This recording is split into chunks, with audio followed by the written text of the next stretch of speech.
Welcome back again to Famous Unknown. Recently, I've been coming across some videos of African youth. Okay, you see all these youths like taking in drugs, and it's affecting them. If you go on social, so you see different kind of videos. Okay, here are some of the videos.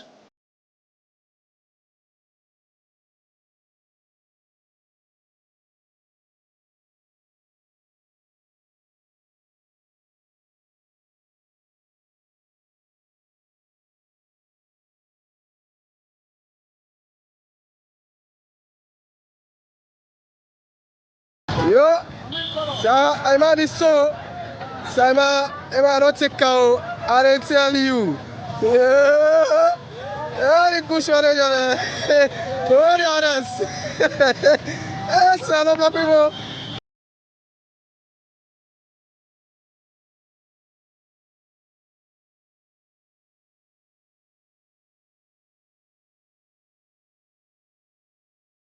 Before I go on, I think we should applaud our BBC. BBC did a documentary and was like an undercover investigation about this drug called tramadol or whatever that they call it, right? Which is, I think, is opioid mixed with a whole bunch of crazy things. Okay, if you go to the Western world, okay, if you need certain drugs, you can't get it off the counter, especially like antibiotics, you can't get it off the counter. But there are certain drugs that you can get it, can just go and then pick it up and then go buy it. But for some other drugs, you need doctor's prescription before you can even buy it. Here's the case: when you go to Africa, it's kind of different. Anybody can just go into any drugstore and be like, "Oh, I'm buying this," and then they will sell it to them, which is not right because they don't even know the use of the drug because they just want to take it and get high. And I've also noticed that in African countries, everybody is their own doctor. They can also prescribe their own medicine. Sometimes they feel like, oh, I'm feeling feverish. And then they'll be like, oh, maybe I'm sick of malaria or something. And just go to the drugstore and then buy malaria drugs. But meanwhile, maybe it's not malaria that they're sick of, which is killing them. It's affecting their kidney. So BBC did a good job. They did an investigation, undercover investigation about this, where it's coming from. And guys, to my surprise, it's coming from India.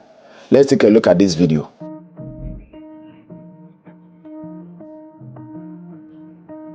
You guys are doing really massive operation. 5 million tablet.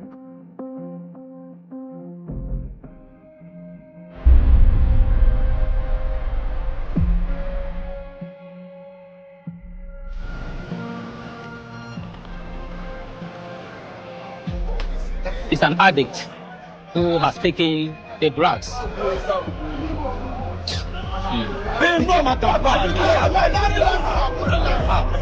This is what they found here with just one day. This is what happens almost on a daily basis.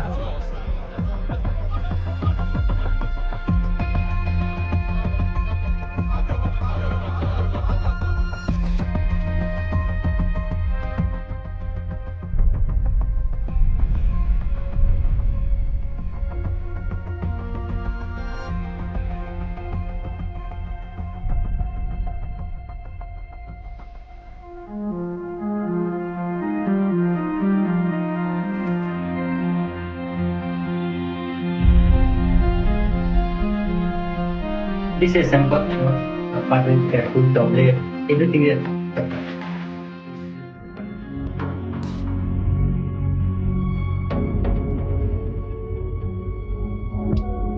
Children nowadays because it's stronger than China.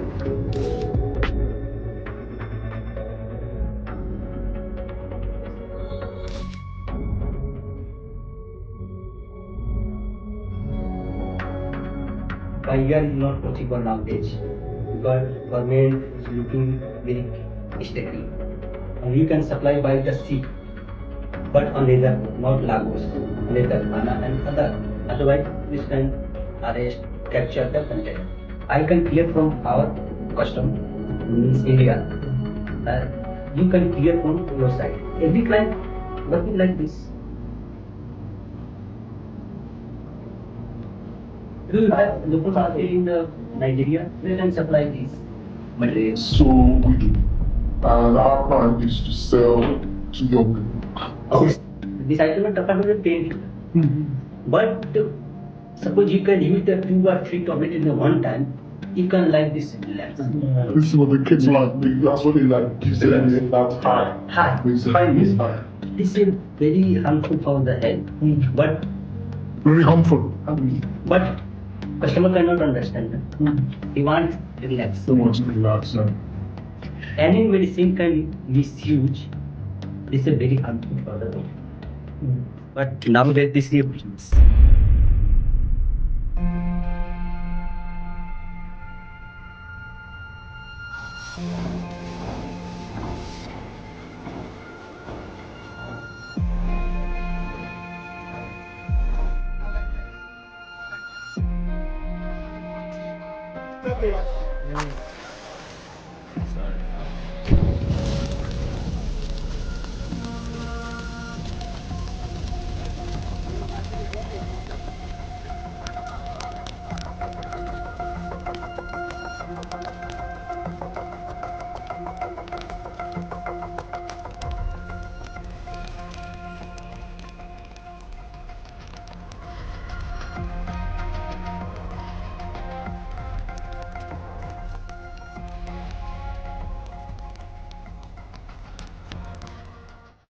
The guy was even proud talking about it. And he knows it's very harmful to these kids. But yes, still he said that's the business now. And selling this. He said he can clear this from the harbor, right?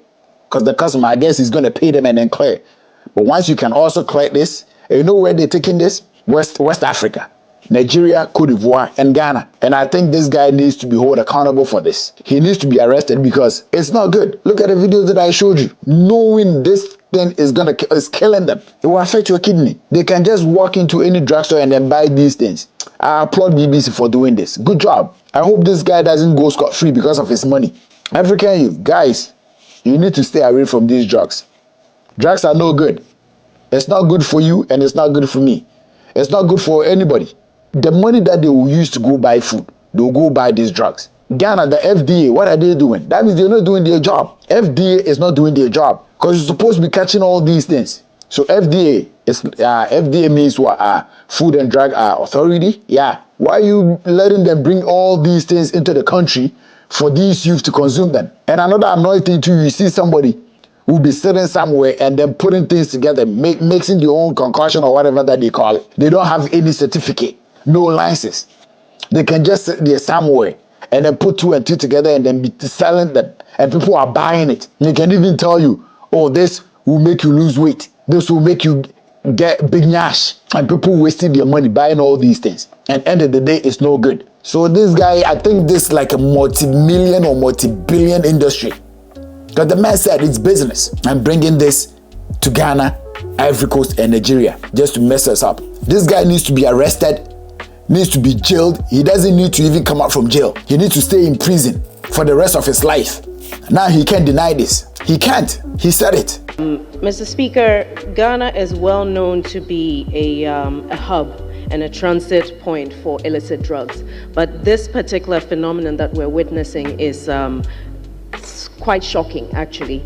As a matter of fact, in my constituency, we have a cluster of schools, the Niamugi cluster of schools, where people who are addicted to drugs have actually invaded the premises, where they harass children, they harass the teachers, and recently, in the last 3 weeks, one of the security personnel in the school was attacked by a gang of drug addicts and is now in 37 military hospital in a coma. Mr. Speaker, the ramifications of this illicit drug inflow into Ghana goes beyond the large scale, but it's affecting people's lives. It's affecting the security in our schools. It's affecting the security of our ordinary citizens. And Mr. Speaker, the law enforcement agencies responsible for this need to be strengthened. We had up until a few weeks ago collaboration between the U.S. government, specifically narcotics and law enforcement affairs, with the government of Ghana, helping to combat some of this transnational crime and illicit drug use. Since the suspension of this, Mr. Speaker, I believe that may have contributed to what we are seeing. We need to re-engage some of these international agencies and strengthening our capacity to monitor what's going on in our borders and ensure that when we actually do track down these criminals, the prosecution of them and effective implementation of our regulations is actually done in order to be a disincentive for those who wish to use Ghana as a transit point. Our youth are really increasingly becoming a target of all of this. And Mr. Speaker, this is a national security issue because it affects our country in so many ways. It's affecting so many sectors, and it will probably require a whole, multidimensional approach in order to actually effectively deal with this issue. Mr. Speaker, this matter is something that's affecting a lot of communities. My constituency has a very high level of addiction, has a lot of young people who are addicted to drugs, and unfortunately this is an issue that has been swept under the rug for too long. And it is my prayer that given the expose that has happened, the global embarrassment that we see now, we will take this issue very seriously, the issue of addiction and mental health and how we address the way drugs are used in this country. Thank you very much, Mr. Speaker. African youths, come on. Please, stay away from drugs. It's not good. All right? Until we meet again, my name is Charlene, the Kasaharisis. I'm out.